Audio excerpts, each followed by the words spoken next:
it's really for you to amplify the things that you're doing. Hold. I think maybe I could put just a little more so that I'm a little fuller up in here. Does this Perfect. make more sense? Because Absolutely the perfect. space above is, yeah. Yeah. Okay. Awesome. Okay, so we'll get going. Uh, All right. I hope the uh, GPL doesn't interfere. no, you should be fine. You're worried that it might be a Yes, back. I am. No, it should be fine. No, okay. So, Mhm. uh, good evening and Mhm. welcome to the Guyana Business Journal Election Conversation 2025. Good Uh, evening. I'm Terrence Blackman,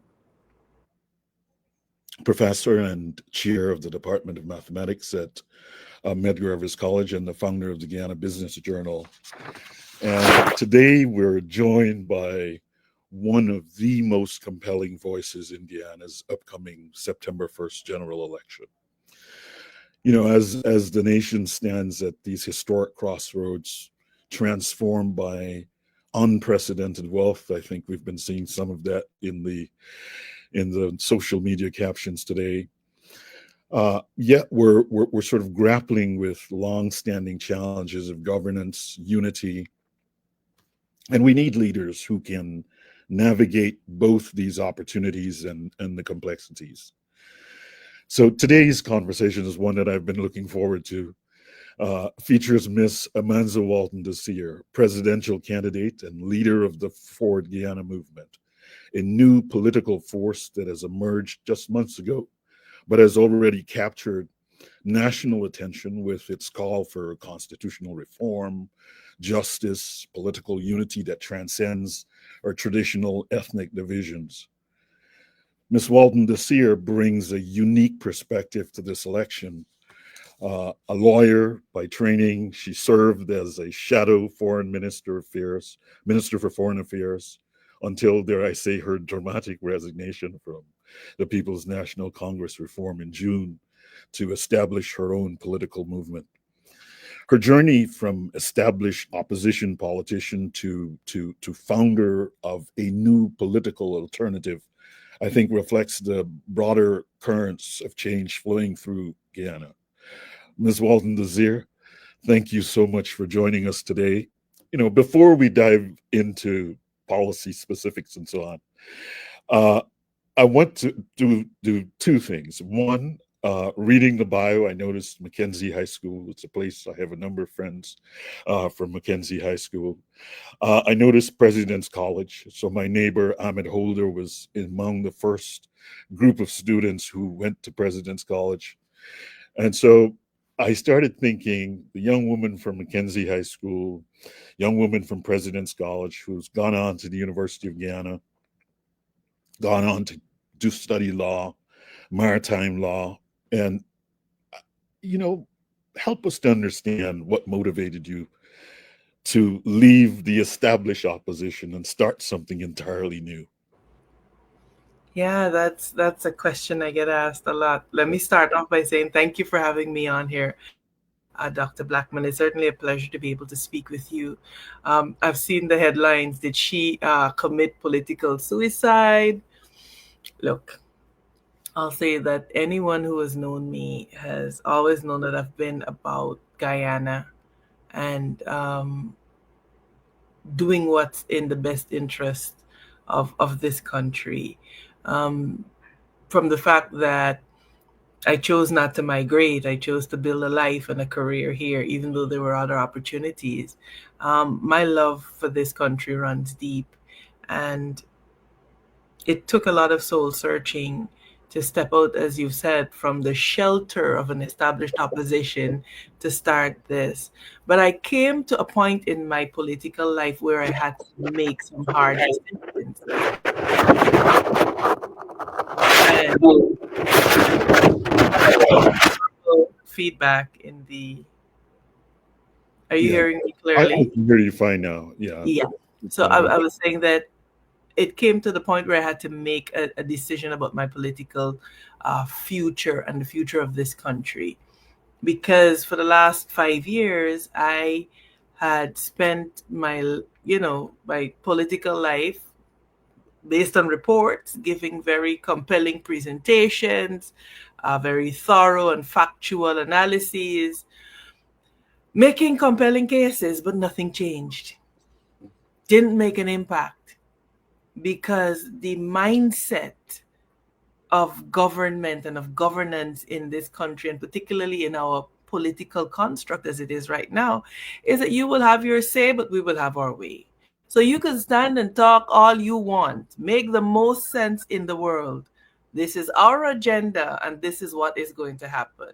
We're not going to flex, we're not going to bend. And so I had to make a decision as to whether I wanted to um, continue to participate in a system like that, even if it were my party, my former party, the APNU, being in government. And then I had to reconcile with the fact that the lived reality of Guyanese, not the curated picture, but the lived reality of Guyanese is that when one set of party, when a particular party is in office, half of the country feels locked out. And then when another set is in office, the other half feels locked out. And so I had to do some introspection and ask myself whether I really wanted to be a part of a system that would continue to pit us against each other, particularly in the context of the fact that we face an existential threat on our western flank, and particularly in the context of the fact that we are this emerging oil economy with more money than we've ever seen as a nation, but still so many Guyanese feel locked out. Yeah, but actually, how would you respond to? Because that's one of the questions I wanted to ask you. I mean, like Mm-hmm. we just talked about this unprecedented, the fastest growing economy in the world, Mm-hmm. 5 consecutive years. I mean, how do you explain this paradox of unprecedented prosperity? I mean, I think today, someone shared with me a social media post of Oh some yeah. gentleman talking about, and I pointed out to a colleague of mine, Mm-hmm. Mm-hmm. you Mm-hmm. know, you don't just lend someone $400 million, uh, and so how do you explain 400 million in one place and this persistent, as the World Bank and IDB figures suggest to us that there are 48% of the people living on Mm-hmm. $5. How do you see that? Because it's growth without inclusion. It's growth without inclusion. And so while we look very good on paper, that reality is not getting down to the ordinary Guyanese man or woman. It is also because of this broken system that I alluded to earlier. And so you have a situation where the bounty of this economy is being hoarded by a top 1 or 2%, and nobody else gets to participate. The only way you get to participate, and when you do get to participate, it is not in a meaningful way. It's by groveling, um, compromising your standards. I mean, you've had MPs who've recently, crossed the floor and have gone from criticizing this government to the best thing, and really, for a lot of people, that's an existential decision. So the paradox of poverty in the midst of plenty is directly tied to the fact that the system is broken. And why do I say that? When for us to succeed as Guyana in this new era, we have to build the system. Dr. Blackman, everything that Guyanese need, hope, and dream for are to be delivered within a particular system.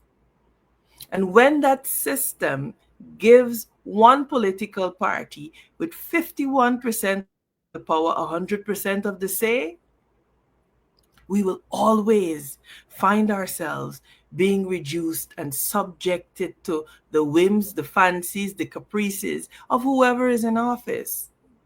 I often make the distinction of, the US, you all have your fair share of issues there. But what you have are strong institutions and a functioning democracy. And so there is not a direct impact on citizens. In Guyana, it's full on contact. And so weak institutions coupled with um, traditional ethnic voting, coupled with a political system that gives you the power 100% of it, even if you win by 5,000 votes, is a recipe. And it is the direct um, cause of what we are experiencing here today. And so the only way to fix that is to fix the system and to advocate and fight for a more inclusive, shared approach to governance. So your Forward Guyana sort of movement is a coalition of three organizations. Help some of us here to walk us through how this alliance you think can address the issues that you've just raised. Well, what I like about our coalition is that it came together organically.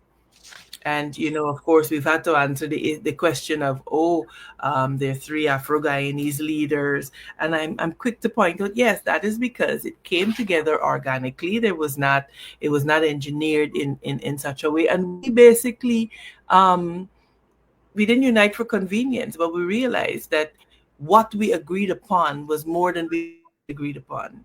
And so the issue of stamping out endemic corruption, the issue of ending this winner takes all politics, the issue of improving the lives of Guyanese, and those the management of our wealth, we found that we had a lot in common. And so, of course, as three newer movements, it made sense for us to pool together our resources, our people, and enter into this race. Because you know you have to understand that we do not buy into this paradigm anymore, that we're forever locked into this two-party system. This two-party system in Guyana is not a law of nature. It's a habit, and habits can be broken. And I so, hear you, but if you think like the last election, we have six uh-huh. parties now contesting. The Mhm, PPP mhm, won sort of narrowly in 2020, like as you just noted, with just over 50% of the vote. So then my question mhm. is, how do you see Forward Guyana planning to break through what has traditionally been this two-party system? Look, we believe in direct engagement with citizens. We believe in telling our people the truth, irrespective of how inconvenient it might be. And the truth is that for us to grow and thrive as Guyanese, we have got to wake up and understand that what confronts us will only be overcome if we change this system and if we unite around common issues. The threat to Guyana is existential, and I don't mean to instill fear or to stoke fear in anybody. You see geopolitical winds accumulating on our shores. You see the impact of big oil, etc. You see the threat from Venezuela continuously being present. And the only way we are going to overcome these obstacles is if we have some people who are willing to say, you know what, we have to unite, not unite through capitulation, which is what this current administration tends um, to practice, where they pressure you into saying, "Oh yes, we're united." That's unity through capitulation. A That's man convinced against his own will is of the same mind still. And so unless there is genuine shared governance, unless we understand the importance of building our institutions together. I keep being reminded of the African proverb that says that when brothers fight, a stranger inherits their land. And our message is simple, Guyana. If we do not sit up and take stock, we will find ourselves being relegated to third and fourth class citizens in our own country, a country that our foreparents built, that my foreparents were dragged here and built on the duress that the Indo-Guyanese predecessors came as indentured servants, etc. This is our home. And unless we stop the bickering, the ethnic infighting, and allowing ourselves to be pit one against the other, Dr. Blackman, the reality that I had to be honest with myself about is that this two-party system literally is designed to continue to pit us against each other. Because you pick a camp and you be quiet. And there's no getting over the reality that the APNU base is predominantly Afro-Guyanese, and the PPP base is predominantly East Indian. And so when an Afro-Guyanese goes over to, oh, he's a soup drinker, he's a slave, all kinds of things. And then if an Indo-Guyanese is seen supporting the APNU, the kind of pressures that they come under at a societal and a cultural level is real. And so just by the existence of these two parties and us having to decide, you're going to pick one and stick with it, the system is designed to keep us pitted against each other. Look at I want to ask you one more question on that one, because Sure. I think you make a very eloquent point for, why you need a forward Guyana movement, and you need these other parties to begin to, if not diminish, but begin to create the political space for genuine alignment around principle. I want to, you've called for these things, but what exactly would you change now? I mean, Nigel Hughes came on and he had a set of things. What from a policy standpoint would be, forward? I mean, I am assuming that there will be enough votes for Forward Guyana's move to be a part of the next parliament. Certainly to be a part of the next parliament. One would hope to see more than that. It would be good to see a female head of state in Guyana, but we will wait. Digress. we will wait in hope. It would be good to see it. But in terms of the constitutional proposal, I mean, what precisely would you aim at? Dr. Blackman, the Constitution has to be reformed. There has to be constitutional reform that allows a far more greater degree of power sharing and of shared governance. And so that has to be first and foremost, because everything that, like I said before, we aspire to is achieved within the context of our institutions, our constitution, our legal and institutional frameworks. And so to the degree that those are broken, we got to fix them, or else everything else is like spitting in the wind. Now, I believe that when you look at the Constitution, you look at it on its face, and it appears to be a document that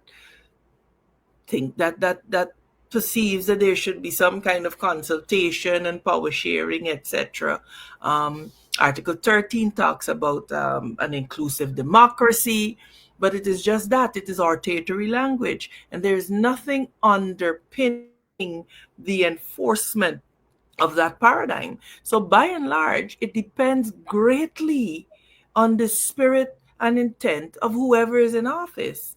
And God help us if that is a mean-spirited, ill-intentional individual or group of people, as you're seeing happening now. The other problem that you have is that since I'm a little girl, I'm closer now to 50, than I am 40. And since I'm a little girl, you hear about the Constitution and it's flawed and it has too much power vested in the executive. And then people promise reform, and then when they get the sweet, suddenly it's kicked down the road I'll give you a recent example. The PPP made a big hue and cry about constitutional reform after the 2020 impasse. And in 2025, and almost $1 billion later, the Constitutional Reform Committee has not met on a single substantive issue. And this is the problem that you have, because you do not have servant leaders who are willing to say, you know what, we're going to put Guyana first this time, irrespective of whether it may be temporarily politically inexpedient for us to do this. Guyana needs this. And so I am happy, the prime ministerial candidate, Nigel London, is a very straight shooter.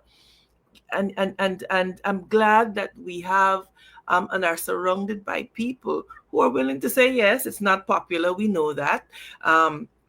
People may call it politically naive. We've heard those terms thrown about. But what we are a group of people who are willing to say, you know what, even if it means that temporarily we are inconvenienced, as it were, our country needs this. After 60 years, we can't do the same thing over and over again and expect a different result. Something fundamental has to change. And so we're the generation that are stepping up to say, hey, okay, we're going to break the back of this when it takes all politics. We are going to make sure that we leave Guyana better than we found it. And so at the end of our political tenure lives, we will look back and say, you know what, we did the right thing because it was the right thing to do for this nation. Well, I suppose one of your listeners said it's not popular, but it is the right thing to do. But I want to ask you about another right thing. We talked about sharing.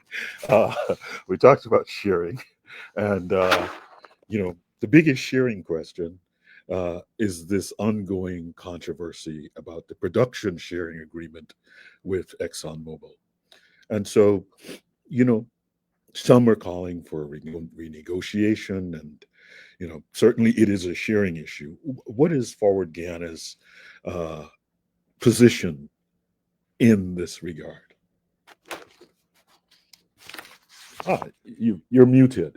I'm so sorry. Yes, we are going to be very clear and honest with the people of Guyana and say to them, look, sanctity of contract is a thing that has to be honored, right? Your investment partners must be sure that what you agree to is what you will hold yourself to. Having said that, however, we will be the first to acknowledge that renegotiating agreements is something that is done in the ordinary course of business.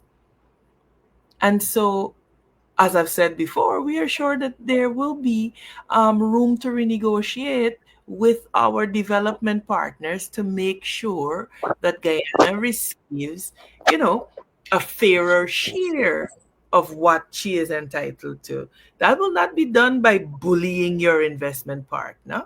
It will be done through negotiation. It will be done through negotiation with people who have the capacity, Dr. Blackman, to do the negotiations, because as it stands right now, the entire oil sector is run by Barrett Jagdeo and two other people. And so we do not have the institutional capacity to approach negotiating in any way, shape, or form. The other dilemma that we have is that we are already receiving revenue that we can't manage. And not because we don't have Guyanese with the expertise and the ability to manage it, not because we don't know what has to be done, because we are at the mercy of a cabal that insists on doing the wrong thing, even though they know what the right thing is to do. So they come in and they got the Department of Energy and replace it with Barry Jagdeo and Bobby Gosai and Vikram Bharat. And that is what they have against a giant like Exxon. No investment bankers, no international law firm, no leaning on countries like Norway and so on, who have done this before and who have set up um, in institutional frameworks to do this. The question that dogs us with our oil sector is the question of management. The No, question of management. no, I'm glad that you've shared that you've shared broadly your perspective and the perspective of the For Guyana movement on this. I don't think many people had heard your position in this regard. Beyond oil, uh, how do you see the economic future for Guyana? What sectors should we be developing to kind of ensure long-term prosperity, as you see it from your perspective? You're muted once more. So sorry. Yes, diversification will be paramount. Agriculture, agro-processing, manufacturing. We have got to um, our economy right now is reliant solely on the revenues from oil. And that is so supremely dangerous. And so You know, diversification is key. We have got to understand that unless we diversify our economy, we we're at the mercy of oil prices, etc. So I would focus heavily on agriculture, agro processing, on light manufacturing, on integrating a little more deeply the value chain, because we are purely extractive right now. So I will stop to say here that we last week or 2 weeks ago launched a contract with Guyana. And that contract with Guyana was our, I would say, overarching, maybe aspirational framework, because we found that Guyanese did not any longer have a compelling vision as to what we wanted this country to be, you know? And so our contract, we were very clear, notwithstanding the reports in the media, was phase one of what we wanted to do for Guyana. So our contract in Guyana was set out, and it has all of the pillars along which we will develop the economy. And what we are in the process of rolling out now are the policies under the various sectors. So today, for example, it being Youth Day internationally, released our culture, youth, and sport policy.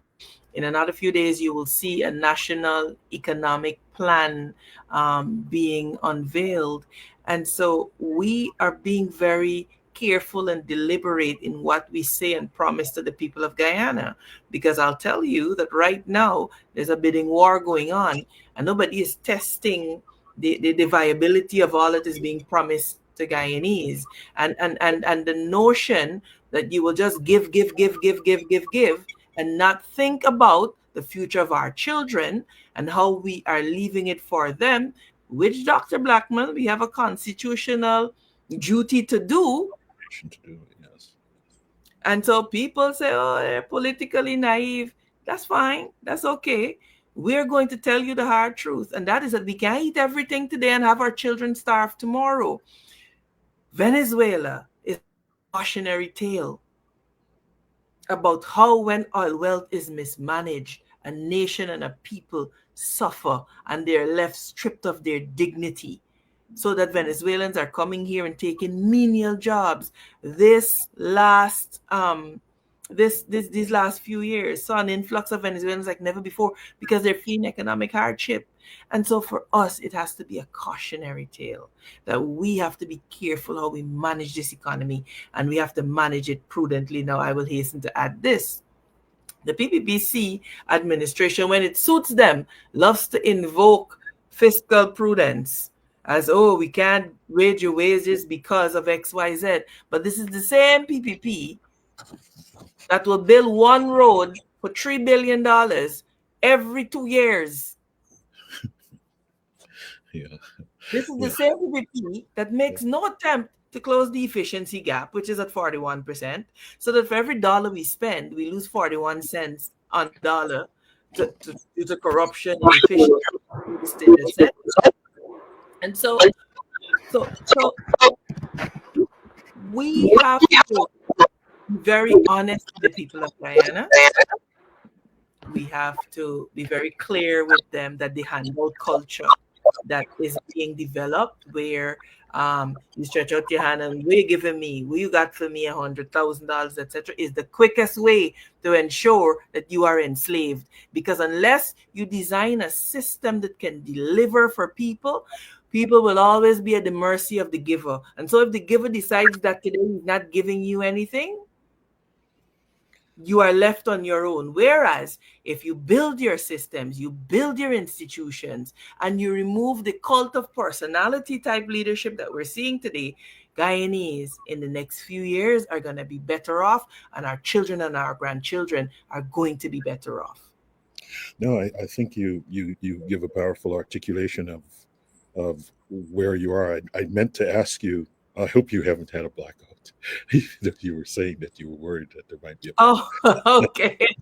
I think I went to mute the mic, but I ended up touching Uh, the no, video. I was worried that. GPL seems to be holding up for now. Let's see how that goes. No, I was saying that I think you know, I wanted to ask you about, the point that young Guyanese are still immigrating, despite all of this happening at home. And, I wanted to ask, how would you think about creating opportunities? And I think you've laid out kind of like the philosophy of creating opportunities. But, in terms of some of the concrete plans, like some of the people have talked about a network of things similar to GTI, or the technical institutes across the various regions, how they might strengthen the university. Some folks have talked about child care. Are there any of those kinds of initiatives that are part of the Forward Guyana movement's platform?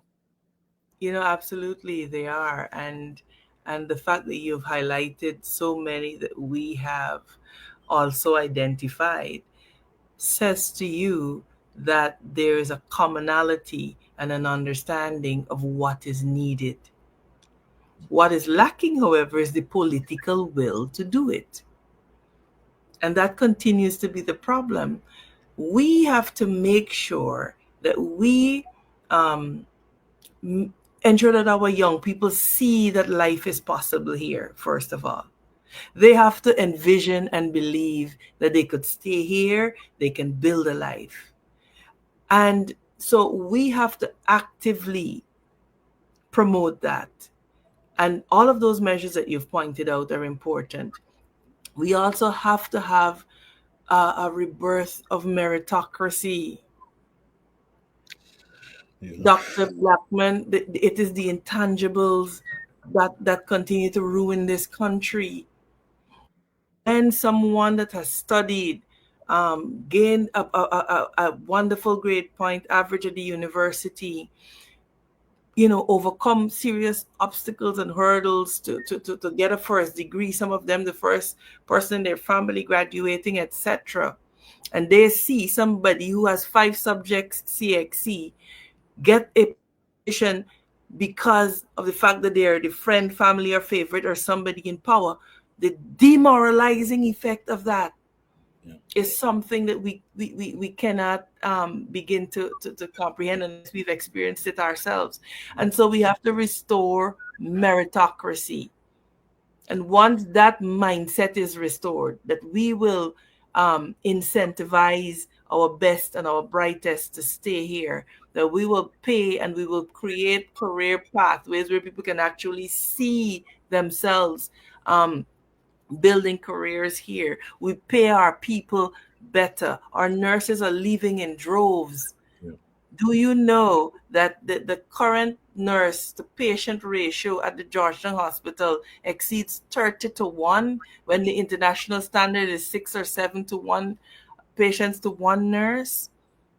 Those types of stressors are what we have to address, because people will tell you that life in Guyana is hard. But what we have to create is a compelling vision and a belief that you could build a life here. And it has to start with us restoring meritocracy. Everything else is doable. But unless we make it clear to people that you'll get the position that you deserve and that you're qualified to hold, and you'll get it based on the merits It's a lost cause. Where we Uh, gonna start? it's a very difficult conversation. We could have a chat all night about this conversation about It's marriage true. in the It is. context It is of true. Guyana and how to drive that once again. And I know many people have been thinking about it and have been running various kinds of initiatives. And I think you're absolutely right. What is it is not at least the thinking for 2025 and beyond, given where we're sitting, has to be a thinking where every Guyanese needs to have their capacity built to the maximum and needs to recognize that their their skill set, their particular skills are going to be used to the maximum by this country. And I think to the extent that you can really foster that inclusive vision, I think you will have had a significant impact on the electorate. I want to kind of shift gears. You've mentioned Mhm. Venezuela a few times, and you have been the shadow foreign minister. So you have unique insights into our international challenges. Well, not to hear some people tell it, but okay. Well, I don't think you will. Yeah. Those who know will know what I mean when I say that, but I digress. Uh, but this territorial claim has it's intensified, and as you've just mentioned, I mean, Venezuela is it's unstable. I mean, how would what's the Forward Guyana movement's posture in regard to handling our sovereignty within the context of where we are at this moment in with Venezuela? Our posture is that there ought to be no distance between government, opposition, third parties. There ought to be no daylight between us when it comes to our territorial integrity and our sovereignty. And so that ought to be made very, very clear. Um, Having said that, though, the current situation in which we find ourselves, I place squarely at the feet of the PPPC administration. And why do I say that? We have in Guyana, by the foreign secretary's own admission, over 100,000 Venezuelans in the country. Now, mind you, most of these people are hardworking, people fleeing conflict, etc. But the difficulty that I have with the entire situation is that the PPPC has allowed unchecked migration of Venezuelans into Guyana. Before I proceed further, let me make another caveat. There are descendants of Guyanese parents who are making their way back home here and are entitled by law to Guyanese citizenship. I'm not speaking about those persons, but I'm speaking about the fact that this PPPC administration allowed, irrespective of the fact that since 2021, I have been warning, begging, pleading in the National Assembly to pay attention to this matter, because what we effectively have on our hands is a soft invasion. Because you have 100,000 people who are unregistered, unregulated, with a belief that Essequibo belongs to them. And I Yeah. think that is what we have to make people understand, distinguishes the Venezuelan migrant from the ordinary migrant. So you have Venezuelans who think that the Essequibo is theirs, erroneously so, of course, but this is their belief. They've been taught this since nursery school. And so to allow that influx of population from a state that has over 20 million people into our state that got a million, you understand how easily Guyanese could be outnumbered in our own country and the implications that it has for our political economy and framework. Because let's say you have an average of Yeah. 7,000 votes making one seat. Yeah. Do you understand how the balance of power could be completely removed from the hands of Guyanese if Yeah. this situation is not managed? And Yes. so I keep making the point to the PPP that the deliberate injection of population into a country is a tool of hybrid warfare. Open your eyes, understand that Maduro is playing the long game, understand that he will continue to say to Venezuelans to come here and to undermine us from within. And what do you do when you're undermined from within? It doesn't invoke the ire of the international community because shots were not fired. This was not an act of war as we know war traditionally is defined. This is the overwhelming of your systems, the overwhelming of your political infrastructure. No, I think But I think you make a very good point. It's one of the things that I've tried to share with colleagues, which is that, as you've just noted, 7,000 votes amounts to one seat. If you know, seven times, if you just had 21,000 people voting, you'd have, and voting in some very concentrated way for something, I think you could reasonably see that, your sovereignty could indeed be impacted Mhm, internally. mhm, Uh, mhm. and so certainly that is something for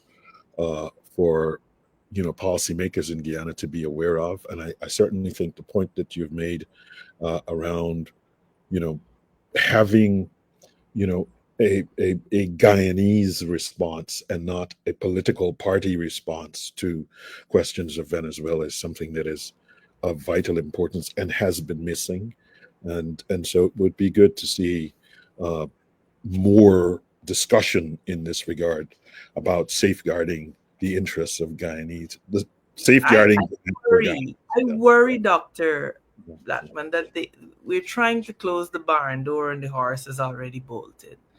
Because this didn't come about by happenstance. This was deliberately engineered by the PPPC administration. Why do I say that? In I think it was in 2021, the PPPC administration gutted the Registration of Births and Deaths Act.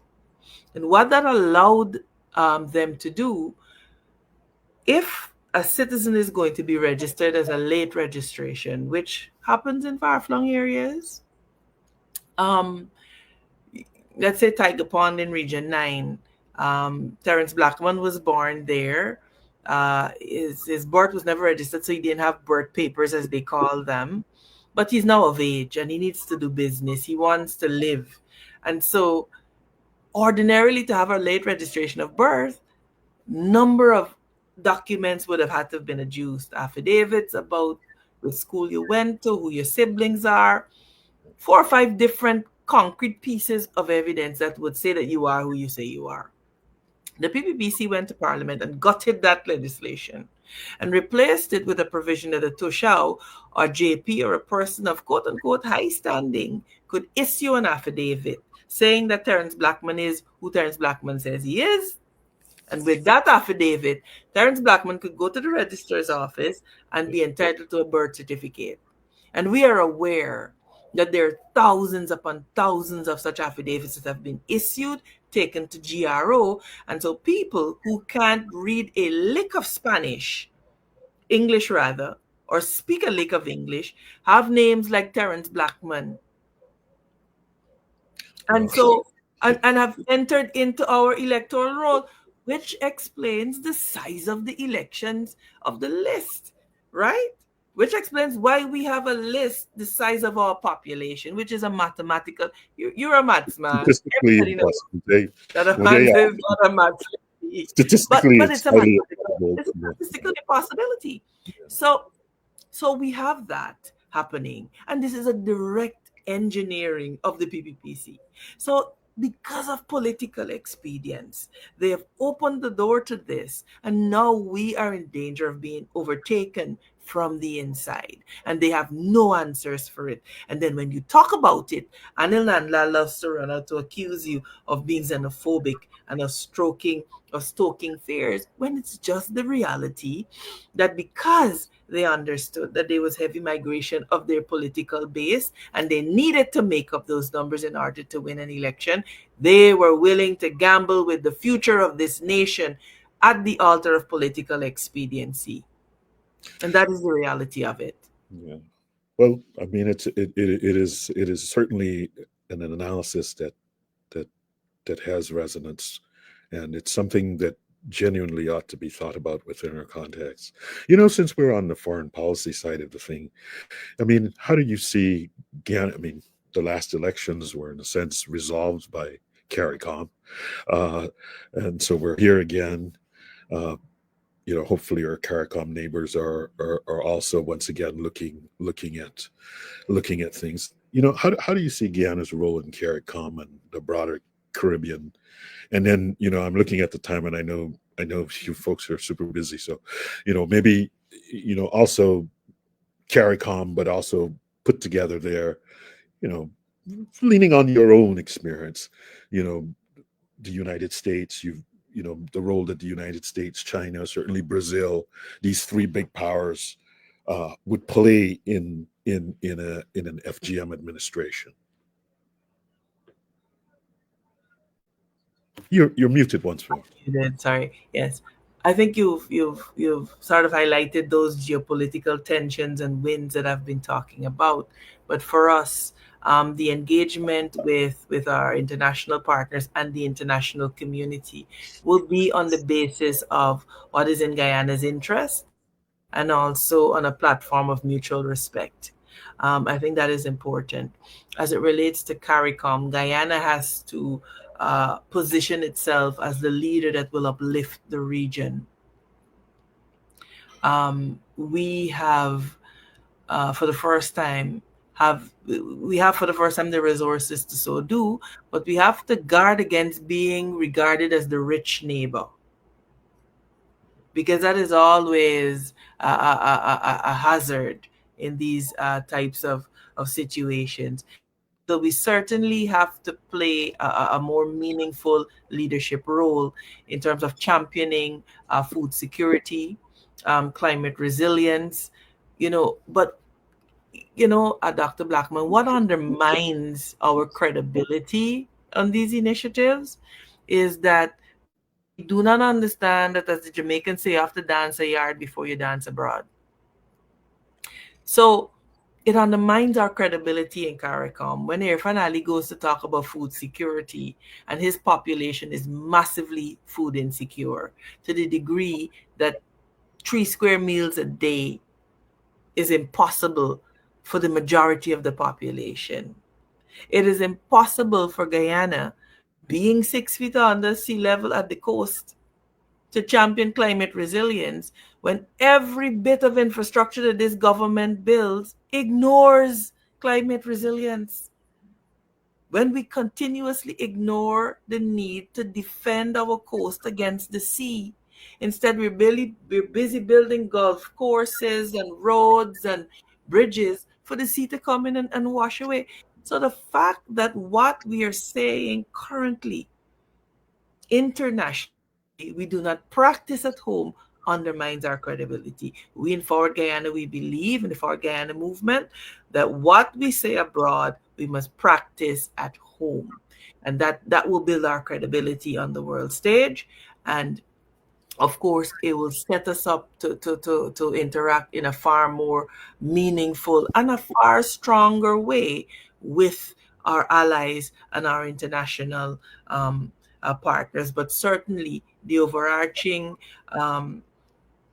guiding North Star for us will be what is Guyana's national interest. And we will clearly have to define what Guyana's national interest is.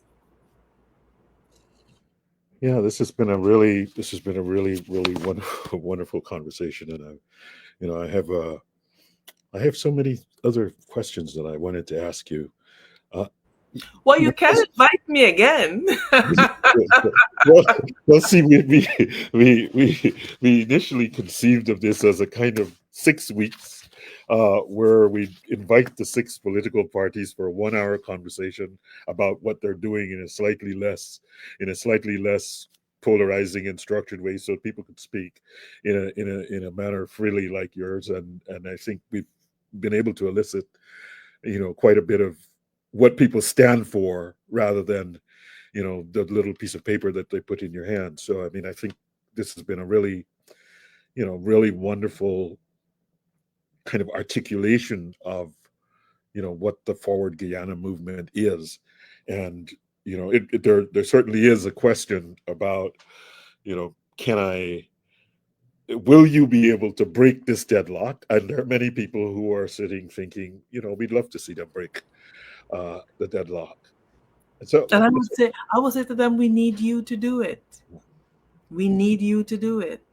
And this is not something that depends on us alone. This is a symbiotic relationship where the people of Guyana have to understand that this can't happen without you, and that this future that we're saying to you is possible requires your active participation in it.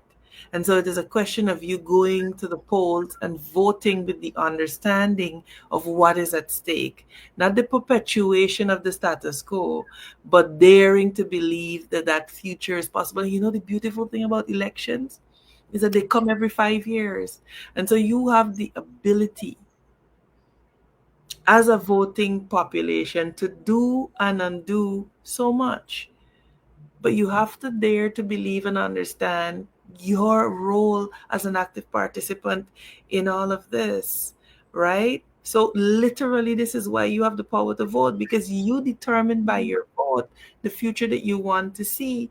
And I will preface that. I will clarify that by saying this is why, Dr. Blackman, impartial, independent GCOM is necessary, because they are the custodian of the electoral process.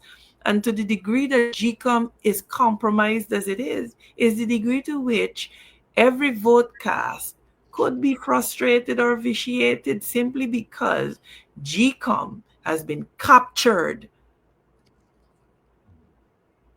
by political actors who intend to propagate the status quo that we're currently trapped in. this has been a really in-depth exploration of Guyana's, you know, current political and economic landscape. I think you've really focused on the challenges of the the two-party or historic two-party system. I think you've made clear here the need for constitutional reform, the importance of a genuinely inclusive government, and I think you've articulated really nicely for us the Forward Guyana movement's vision for breaking this cycle of exclusion, and one hopes fostering kind of shared power. I think you've also emphasized Forward Guyana's approach to the management of the oil resources, the risks of reliance on single sector, the need for economic diversification, the questions that arise from migration, both internally, our folks leaving and folks from Venezuela coming in, um, national identity and security, and certainly the role of CARICOM, um, and the broader international community. So I really want to thank you, Ms. Amanza Walton-Desir, for coming in and sharing this vision with us. And I want to give you the last word. I mean, help us to envision the Guyana that Amanza Walton-Desir and the Forward Guyana movement envisions for Guyana.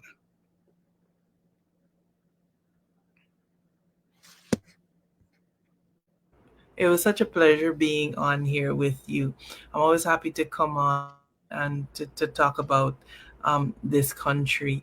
Um, because the reality is that these elections coming here are not about left or right. They're about forward or backward.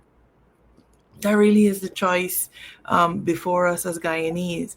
And we could move forward into a future where it is based on one, respect, mutual respect for each other in this nation. We can move forward into a future where the parliament actually works, and the parliament is representative of the people, You know, our Constitution says in Article 9, sovereignty belongs to the people who exercise it through their duly elected representatives. But the reality is that if you ask the average Guyanese, they do not feel represented by politics as we currently have it. They do not feel as if their voices are being heard in this country. And so our vision is a return of power to the people, where as politicians and as leaders, we are actually held accountable. We're actually held accountable because, Dr. Blackman, this is not about the shortage of ideas. We know what has to be done, what we are lacking, and what we have been lacking, and what Forward Guyana is here to change is to present Guyana with a cadre of leaders who are willing and who have the political will to do the hard and necessary work. And that is what we're promising Guyana. We know what has to be done to fix the systems. But unfortunately, we've been at the mercy of selfish, self-serving people who have kept us trapped in this cycle for the last 60 years. And for Guyana is saying that we are here, we are a credible alternative to the status quo. I am proud to stand with people who have not been in corruption or who have not been a part of the cabal of the PPPC, and who have benefited from all of the shadiness and the deals. Because, you know, corruption can't drive out corruption. Let's be very clear about that. And so Forward Guyana presents the people of Guyana with a credible alternative, with a group that enjoys respect, that can stand and hold anybody accountable, because you know what, we have not been compromised by bribes and corruption and graft. And so I think that is what is important, and this is the future that we are offering Guyanese, where for the first time politicians are actually accountable to the people that they claim to represent, and not this albatross that has been around our necks for the last 60 years. And so we are saying to you that we are here to give you the opportunity to break that cycle. We are here because we could stand and hold everybody accountable without fear or favor, affection, or ill will. We are here to say to you that we are a credible option, and we're asking for you to support us on this mission, because we cannot do this without you. You are intrinsically bound up in all that we do, and you are our focus and our future. And you know, I want to be very clear, because um, we've walked around, and we've heard people saying that, you know, they're being contacted by the larger parties and being told about vote splitting and don't waste your vote. But I want to say to every Guyanese, to the degree that you vote in accordance with your conscience, it could never be a wasted vote, because that is the essence of democracy. That one man or one woman can go into a box and express what they desire for this country and have that expression honored, irrespective of whether it goes contrary to what even, you know, their household or this or just what is generally expected of a certain demographic or a certain people or whatever. So we have to step out. We have got to step out. We cannot do the same thing over and over again and expect a different result. And you have before you a team of credible people who are willing to work, who are willing to reach across the aisle, because I think, Dr. Blackman, this is important for us to say that no one political party in Guyana has all the answers. The task before us is so great that we need every Guyanese. We need you in the diaspora to come back home and bring your knowledge. We need you not only to send money, we don't want just financial remittances, we want knowledge remittance as well. Because when you sit down and you understand what Guyana is on the cusp of, you realize that you need every able bodied man, woman, and to degree possible child to really move this nation along. So Yes. thank you for having me. Thank And I'll you. have to come back at any time to talk with you. Yeah, and I hope I hope I hope the research was good. So Amanza, Awana, Rukia Walton, Ovid Walton, and Joy Walton would be very Joy proud. Walton, Would be pick me, very, as we say here in would Guyana. be very, very proud. And we wish you all the very best in the Thank you. campaign.